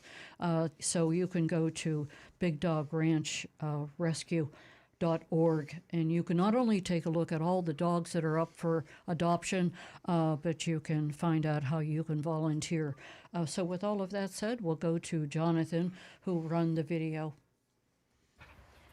Meet Layla. She is a 3-year-old retriever mix who has the sweetest disposition. As you can see, she loves giving kisses and getting belly rubs and snuggles. She actually came to us a little over 500 days ago with some injuries to her back legs. It's a little delay. But she's gotten all the medical attention she needs here, and she is good to go and find her forever home where she can run around and get the zoomies and stretch. I've got her on the Earl crawl Stewart in her Toyota channel. sweet little Okay. way. Yep, it's up. As you can see, she is a beautiful girl with those light brown eyes and cute little white belly. And she is just such a sweetheart. She's super dog friendly, super human friendly. You see it, Stu? And she may be a little shy at first, but is She quick is, to warm we up are to watching people. this video, and she is so She'd sweet really looking. make a great Look family at those dog, beautiful legs. and anyone would be so lucky to have this silly little girl. And She we're is just so, stretching out so for those excited belly for her rubs. to find her forever home since she's She been here so wants long, that and belly we'll rub. miss her, but we know that she's gonna make the perfect pet, the best companion, and she's got so much love That to give. is one and just happy look dog. At that smile Happy and dog. those eyes. She's splooting. You know what She that is? Absolutely Stretching precious. right out, Yeah, legs So spread She wide. you got the wanna rear come leg with spread Layla. out on the grass. Yep. Oh, she likes her More than ears ready up. to find her forever home. That tail And is love just to going a meet you mile a minute. and give you all the love. You'd have to be careful about the tail. I think she could break bones whipping that tail. She's wagging it so hard. How does the dog stay there for 520 days? Well, that's a good question. I mean, that's a perfect dog in my book. I think she just must have been hiding. I think she liked it so much out there that when the doctors come by, she hides. I She just- loves Big Dog Ranch. I think a part of it has to do they look so happy out there. You know, I mean, they're of course they're happy at the ranch because there's 800 Yeah, dogs out it's a there, great 1,000 place. dogs. How many dogs are out there? Great place. We have 500, as many as 500. How? I mean, the dogs.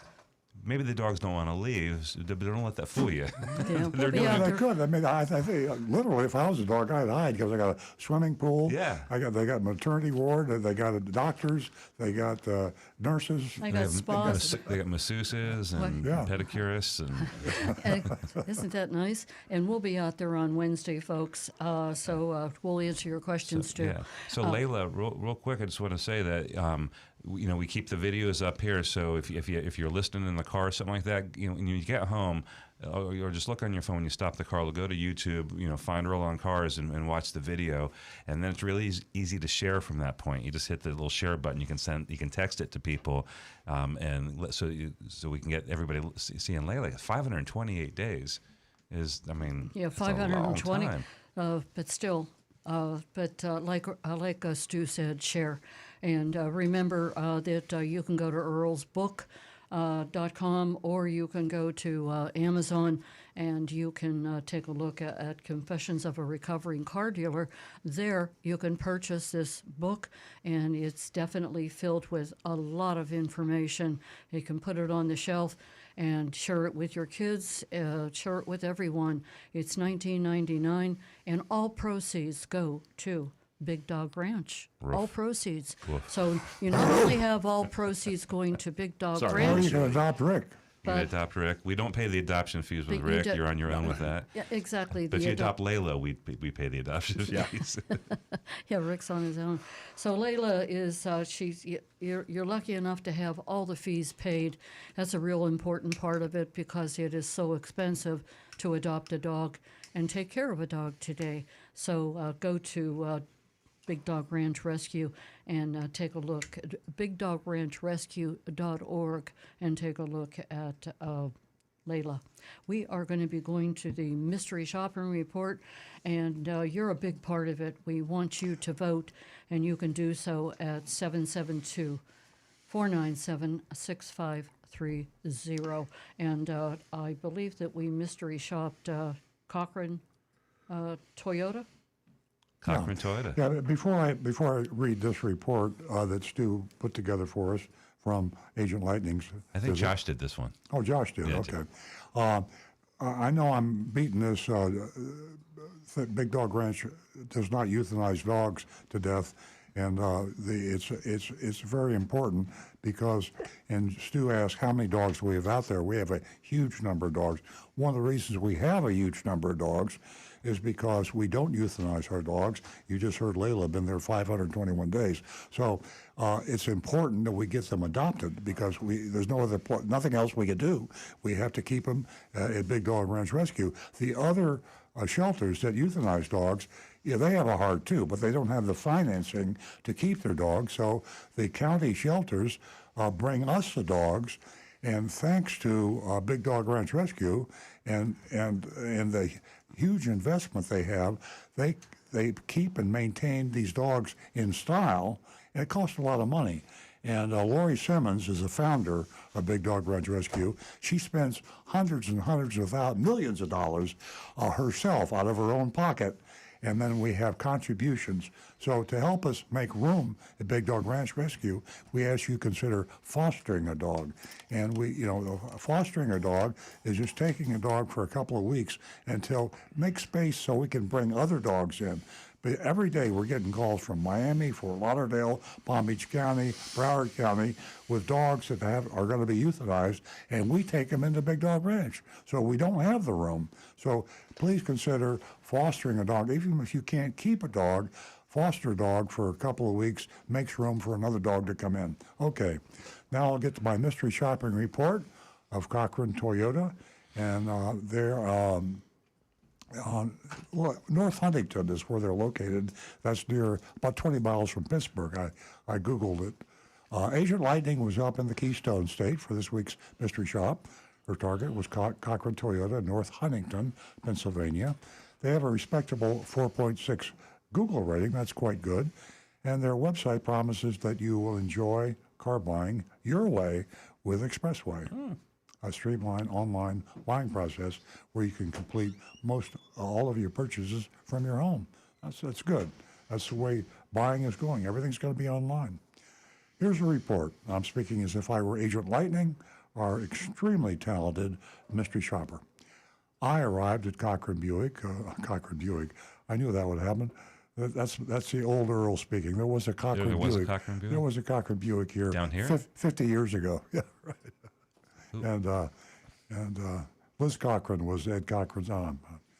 I arrived at the Cochran Buick. I did it again, Toyota, around mid-morning, and entered through the side door. As I walked to the showroom, I noticed a gentleman who was glued to his computer screen.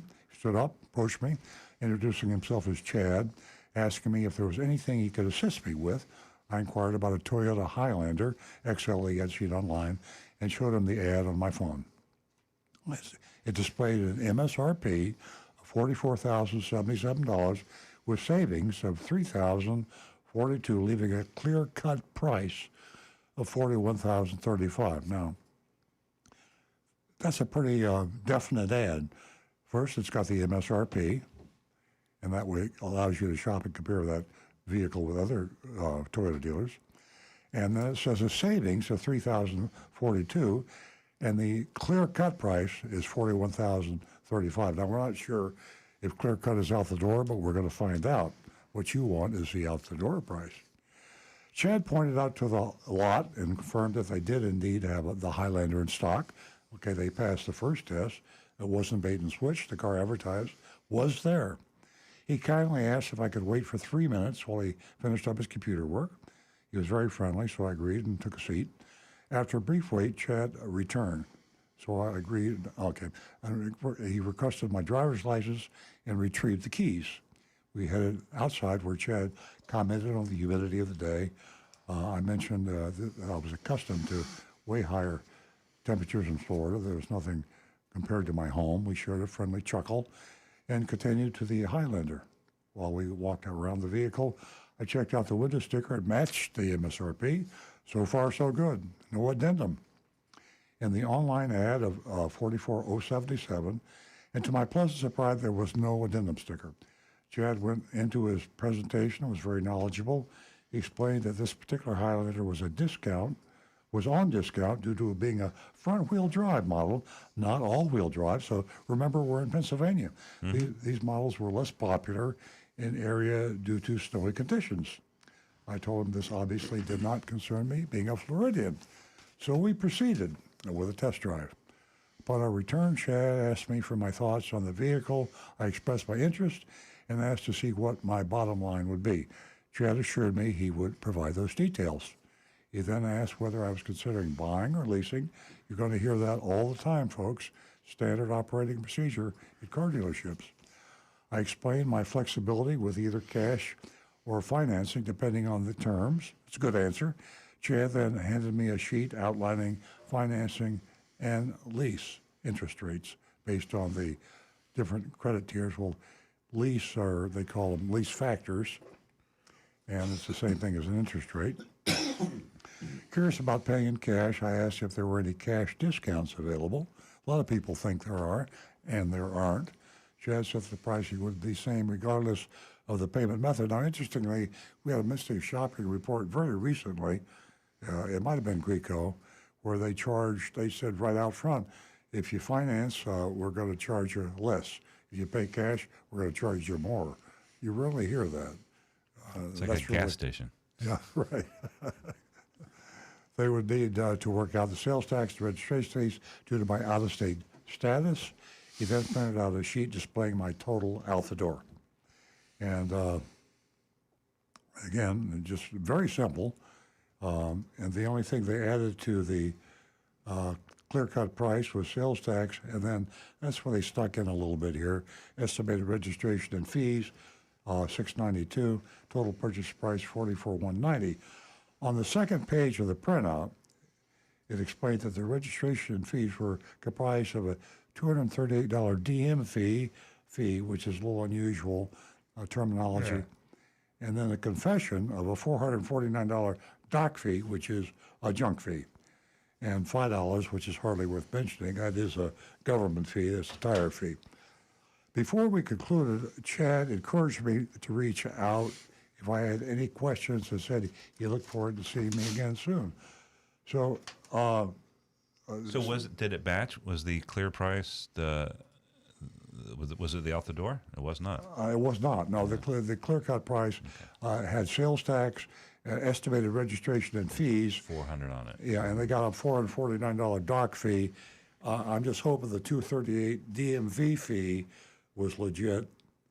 But that discount was legit, though. Yeah, the discount was legit. So it was a low-scale junk fee is my, not a lot of junk fees, $449. And every time I go over one of these mystery shopping reports, I always remember that the salespeople oftentimes don't know the truth either. Mm-hmm. They don't know what a dock fee is. I mean, they don't explain to new salesmen in their training procedures that this is a hidden profit to the dealer. Yeah, they only find out when they get promoted. They find out when they get to be managers. Right. Right. All right, we're going to let you in on a few things here. That's because they get paid. They say that's very interesting comment, because a lot of people don't realize that the junk fees are not part of the salesman's commission. Right. So a salesman gets paid typically 25% of what the dealer says the profit is. Now, the dealer is not telling the salesman the truth either, because they put these dealer-installed accessories, junk fees, and other garbage into the selling price. Right. And they're screwing the customer, and they're screwing the salesman. So if there's $1,000 of junk in the advertised price that they pay, it's costing the salesman $250 because he's supposed to get $250. He's supposed to get 25% on the profit. Well, they're not telling them about all the profit. They hate it. The salespeople hate it because it's a difficult thing to overcome. It creates a conflict between them, and they're doing it for nothing. And even the sales managers, you got to go up pretty high to find an employee at the dealership that actually gets paid on the junk fees. Usually, it's just the dealer himself, the owner. And it's kind of money. It's just swept from the sale, or somebody who's in the upper management, and that just gets set off to the side, and everybody gets paid on what remains. Yeah. So there you have it. It's every time we go out of state or go into a different region, I always marvel at the difference, and I think about the fact that if you're an honest dealer, and somebody gives you a dealership in the middle of South Florida and says, okay, go sell cars, you become a lying, cheating thief. You have to don't survive. stay honest for long. Because if you try to be honest in South Florida and you put your out-the-door price in your advertising, nobody will come in, because they will go to the dealer that'll advertise $1,000 less than your price, and you never see that customer, and he doesn't care because he's adding the junk fees and raising the price, and the customer doesn't know it. If you had only not moved to northern Palm Beach County when you were still a young man, you might never have recovered. Probably, yeah. You were just far enough away from the fray to insulate we had yourself. when I started in business with my father back in 1968, we had I think it was a $6.50 dealer fee. Ooh. Yeah. Oh, well, that was in Pack. That's probably like $100 That was today. 1968, yeah. Probably like $80 today. Probably, yeah. So it's still pretty low. Okay, we got a vote.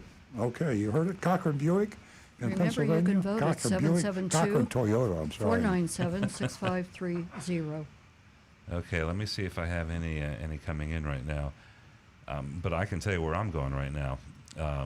It's pretty good to me.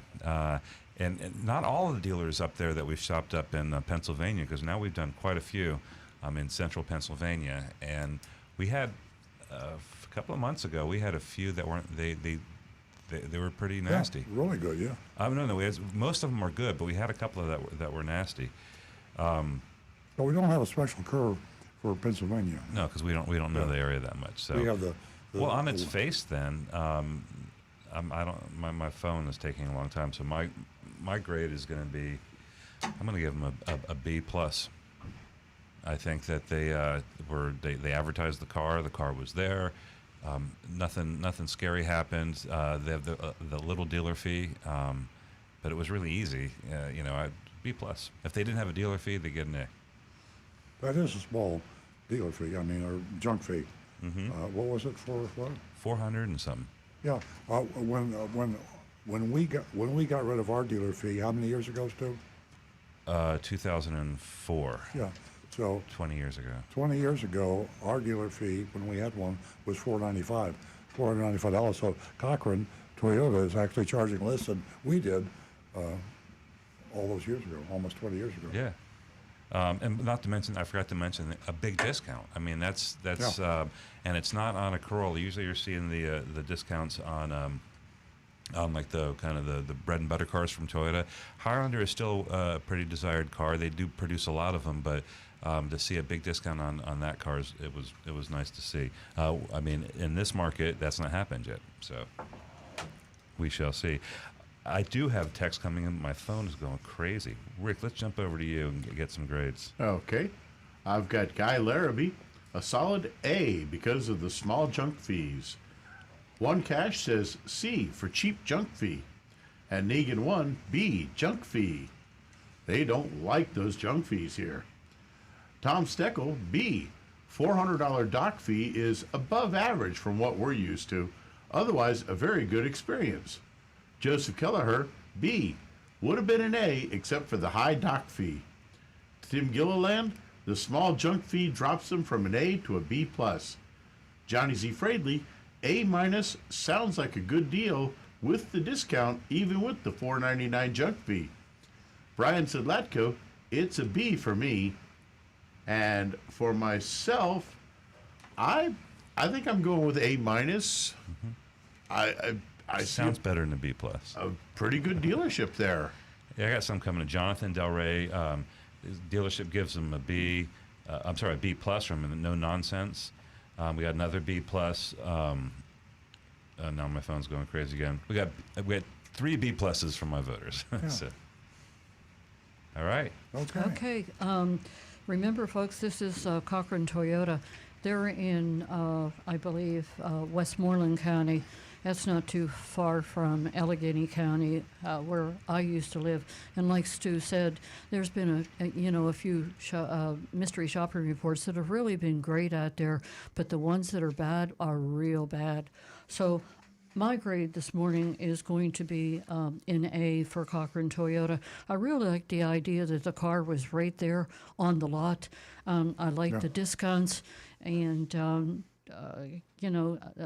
a few other things that made my grade in A. Yeah, I agree.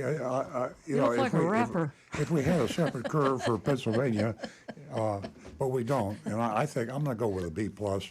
I almost want to give them A. It's just that's a good place to buy a car. Oh, you took them down.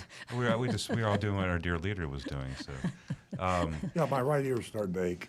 Okay. Oh no. And also, just if you're listening and you're not in the greater Pittsburgh area, I've been up there a few times. It's not hard to drive across the state. If you're in Philadelphia or you're like somewhere in another metro area where they're still doing those crazy markups, a drive over to the exurbs of Pittsburgh might save you a lot of money. Certainly saved our shopper. We're being shot by something. I think you're creating feedback. You can travel. It's not that far. You can make it over to what's the name of the town? They're pretty close. For Cochrane. Yeah, Cochrane was North Huntington in Westmoreland County. Yeah, heck, if you're in. And it's there's I think the population there is like 4,000 people or less, and it's not that very far from Pittsburgh. There you go. Okay, so there you have it. Rick, do you have anything for us? We're caught up here. Okay. And let me remind you here, because we do these mystery shopping reports, we always go with the dealership. Our recommendation is shape your shoe leather and your gas driving around town. Online is the only way to go. And if you're not an online kind of a person, find a son or a daughter or a friend or somebody that's online, because you're really wasting your time. It's just, you get yourself all upset going head to head with these car dealers, and you can do it all online. And the nice thing about that is you can do, instead of shopping 3 dealers, like we say, never buy, or for that matter, get a major repair without at least three prices. When you're online buying, you could get 20 prices. I mean, you could go to a dealer in a 100-mile radius, and you might say, I'm not going to drive 100 miles to buy a car. Well, you might drive 100 miles if you could save $1,000. So just think about it. You want to buy a Chevrolet, you go out to 25 Chevrolet dealers online, and you hone your email expertise, your telephone expertise. You get yourself a special email address so they can't hound you to death when you deal with an email. You don't give them your real phone number, and you can sit back and just get a hell of a price on a car. Here's a cool little feature. I don't know if everybody knows about it. If you have an iPhone, iPhone will, when you fill out a form, anytime there's a form on a website, ask for your email address. You have the option, you can put your email address in, or you can use a function. It's called Hide My Email. And it pops up on those forums, and it works on car dealers' websites too. So you don't have to go and create a free email account, which does take some time, and that's not that easy to do. But you hit Hide My Email, Apple will make up an email address for you on the spot and forward it to you. And then the moment that you get tired of getting emails from these people, you just hit a button, and I didn't know that. That's a great idea. It will never be forwarded to you. It's called Hide My Email, and it happens automatic. Go to a website, and any website that calls for email, it'll give you that option. Wow. It's pretty cool. I use it all the time. The only downside is if you'll forget what those email addresses are, but they're stored on the phone. You can find them, so you don't have to write them down or anything. Well, you make it clear when you go out for bid that you want an out-the-door price, and if you don't get the out-the-door price, then you'll never hear from me again. If you give me the outdoor price, I will shop and compare it, and if you have the lowest price, I will buy the car from you. I'm a ghost or Maybe not, we'll have- it's up to you. Just a worthy of thought. mentioning right now. Earlier this week, a friend sent that email over Oh, that was USA And Today, that's the on fees this very subject. that he yeah. shared with you. What's that? The fees that he had shared with you that you said you wanted to discuss. Yeah, well, everybody's onto it now. You know, when USA Today comes out, and the more publicity. I mean, we've been the voice in the wilderness shouting about junk fees for 20 years, and it's good that some of the major publications and even TV are talking about it now. Everybody's on junk fees. Unfortunately, are attacking hotel chains.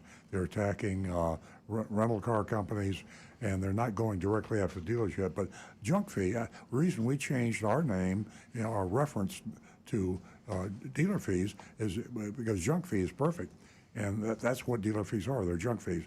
So I think it's only a matter of time before people will be aware of it. Yeah, absolutely. So many credit cards, airlines. Yeah, everybody does it. It makes car dealers look practically, Yeah.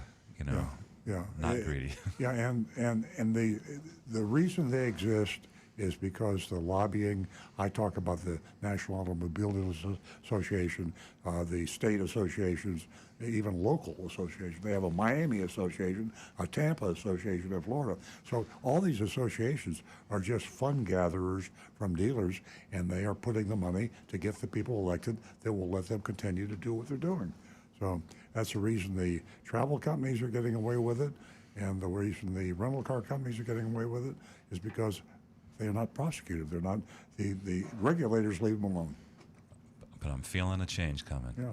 Okay, folks, I want to thank everyone for tuning in. A special thank you to Agent Lightning for the great work that she does week in and week out on our mystery shopping reports. And again, we want to, welcome Stu back to the show.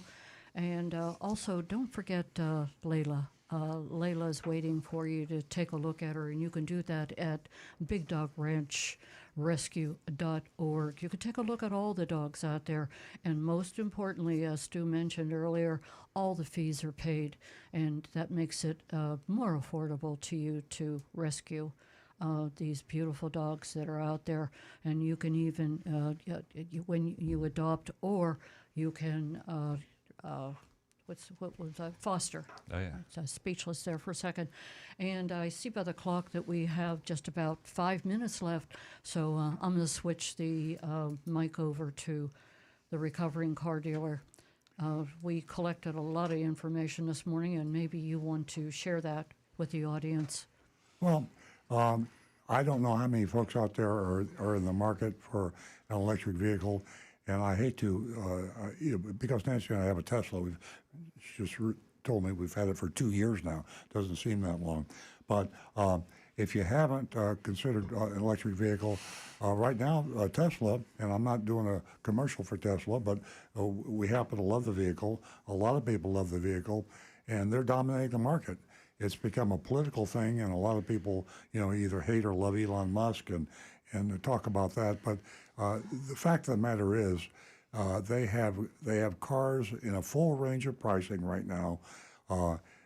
If you're going to buy a new vehicle, at least drive one. Go to a Tesla dealership. They're not dealerships as we know dealerships. They're owned by the manufacturer. You're treated royally in a Tesla dealership. There's no pressure. The salespeople are not on commission. There's no rush to buy. You're going to have to probably order the car, although they do have some available in stock, and test drive the car. Yeah, they were really great out there, and it wasn't. We didn't even get home, and I had already received an email from them, and they were very informed. There was no pressure, and I could take whatever Tesla they had available. Down in, I believe the location was West Palm Beach. I don't think it was Riviera Beach. But I could test drive the vehicle if I wanted. Yeah, I just got through telling people or advising people, don't go into a dealership. If you're going to buy an electric vehicle, and it isn't just Tesla, but the electric vehicles are sold directly by the manufacturers. In our experience, shopping Tesla and Lucid, and who else have we tested electric vehicles? I think another. Rivian. Oh, yeah, Rivian. And you're treated like you should be treated. It's like you go into an Apple store, or you go into Target, or you go into Costco. They treat you with respect and courtesy. There's no pressure.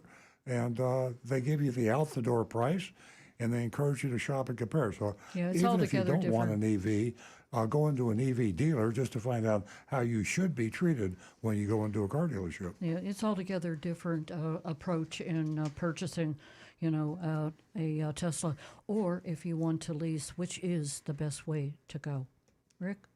Oh, I thought you had your hand up. I just thought, for a dealership in Pennsylvania, though, wouldn't it almost make sense if you could fly there for a reasonably low price, get a ride over to the dealership, you pick up your car. They'd probably pick you up. And turn it into a little vacation there you got Hershey, Pennsylvania, you got the Lancaster County area that's a beautiful area to visit, and then take a nice leisurely drive back home, getting used to your new car. Yeah, even in North Huntington, in Westmoreland County, Yeah. there's so much to see there. Even though it is a small town, the museums are beautiful, and you always take an event and turn it into a vacation when you're on the road. Why not? You Yeah, know, you do that a lot. live life and enjoy it. You make it sound like a whole lot of fun. Folks, I hope you had a whole lot of fun. We enjoyed your company. You're a big part of the show. And without you, we wouldn't be here. I want to thank you. All of us want to thank you and to wish you a very nice weekend. We'll be right back here next week, same time, 8 a.m. Enjoy your weekend.